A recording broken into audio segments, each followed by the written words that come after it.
Hey guys, hope you're doing well. So I've been in the Fusion community for a few years now, and I've gotten to see some really cool cars. And that's one of my favorite things about this platform. There's so much that you can do to it. And with so much out there, I always get some variation of the question of, will this work for my car? What should I do to my car? Or can you help me, come up with ideas for my car? So just coming from a guy who really likes these cars, here's some tips to get the most out of your car and really make it your own. Now before getting into today's video, I do have an announcement to make, and that is that these beautiful twilight blue Fusion titanium seats are for sale. Now don't get me wrong, I absolutely adore them. There's nothing wrong with them. They have power, memory, and they're heated, but an opportunities come up and I'm really excited, but it looks like these are going to get sidelined, so I'm not going to talk too much on it just yet because there's a lot of moving parts and it'd be a whole store in itself. But if you're interested, you can send me a DM on Instagram right here, or if you want to be a little bit more formal, here is my email right here. I am going to link in the description box down below a listing to a Facebook Marketplace posting for these, just so all the information's out there. I am located in the DFW area and local pickup is preferred, but if you really want these seats, I'm willing to meet you somewhere halfway depending on where you are. But nonetheless, if you're interested, the link is in the description box down below.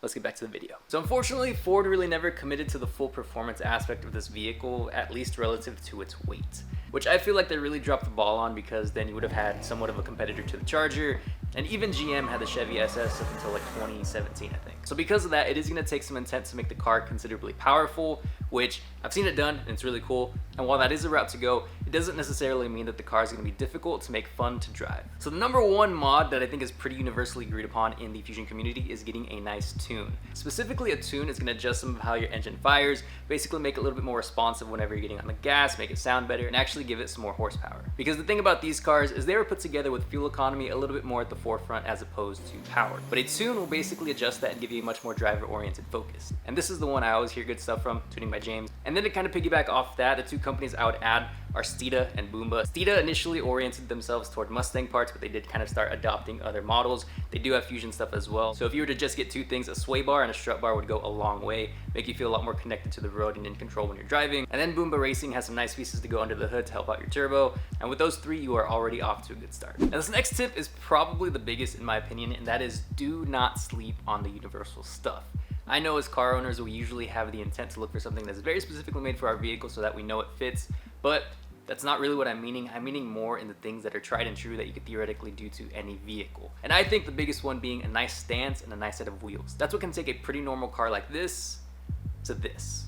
Granted, it is going to be more expensive, but you do kind of have to look at it as an investment because you're going to have it on your car for an extended amount of time. I don't think there's a single vehicle that will ever look bad with a nice set of wheels and a nice stance, even if the car outside of that is completely bone stock. But it also carries out from there. Another one that you guys know I stand by is a nice wrap. And it doesn't even have to be like a full entire wrap on your car. A roof wrap or a hood wrap also go a long way. Add some dimension to your car, add some colors to your car. A wrap will really give your car an entirely new feel, and just from having done it once, I know this car is basically almost always going to be wrapped. Another good one, headlight and taillight retrofits. This is probably one of my favorites just because it adds a lot of depth as well as a lot of uniqueness to your car. And at a very simple baseline, just adding some halos to your headlights. You can turn them white or amber, drive with those, and it gives the front end a whole new look. I think it's really cool. And if you actually want to go about a professional headlight, fog light, or taillight build, you can reach out to my friend Jake Newman Designs. He does some awesome work. One of my favorites of his is he actually took these Porsche style taillights and made them full RGB. He basically fixed all that up, made it a one-of-one piece, and it is absolutely gorgeous. Definitely check him out and let him know that I sent you.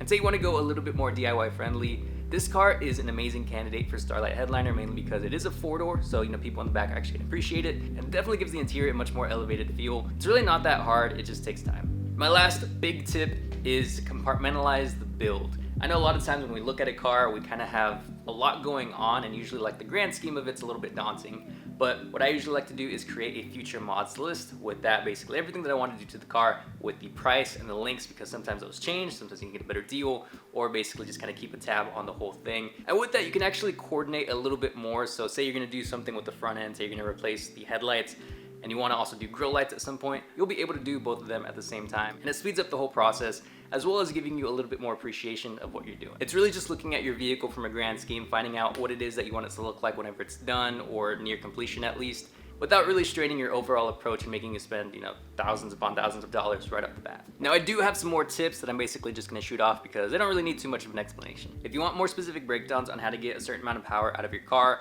I would definitely suggest going to the Fusion Foes Facebook group because they have a ton of information on there, and there's also a lot more people on there that can more specifically talk to what it is that you're trying to do. JMARacing.com makes grills for basically all second gen Fusions, so if you want a cool grill, check out that website because they have 2013 all the way to 2016, 17 and 18, 19, 20. No reason to not have a nice grill. Another tip on a similar vein for newer Fusions, I've seen these taillights around for like a year now. They're for 2019 and 2020 Fusions, but I've not seen anybody install them. But they are aftermarket custom headlights that are basically going to be similar to the Porsche style, but for newer cars. The link is in the description box down below if you're interested, but if you get those and you install them, definitely send me a video because I don't have a Fusion new enough to see them in action. The MKZ is the same platform as a Fusion, so a lot of their parts swap onto Fusions. Me specifically, I have the roof handles, the roof console, and seat belts. Now, if any of you guys put the twin turbo V6 that was specific to the MKZ and the Fusion, I'd also like to see that as well. It's your car, so do what makes you happy, and don't feel bad about spending like an extensive amount of money on your car because, again, if it makes you happy and you're not hurting anyone, you're good to go. And lastly, I do have a playlist for how-to videos. Those are all going to be relatively inexpensive to do, but those will also go a pretty long way if you're just wanting to do something with your car without spending too much money, like just taking the interior trim out, painting it, wrapping it, whatever it may be. It does make a pretty big difference for the interior. That's it, guys. Thank you so much for watching, and I'll see you in the next one.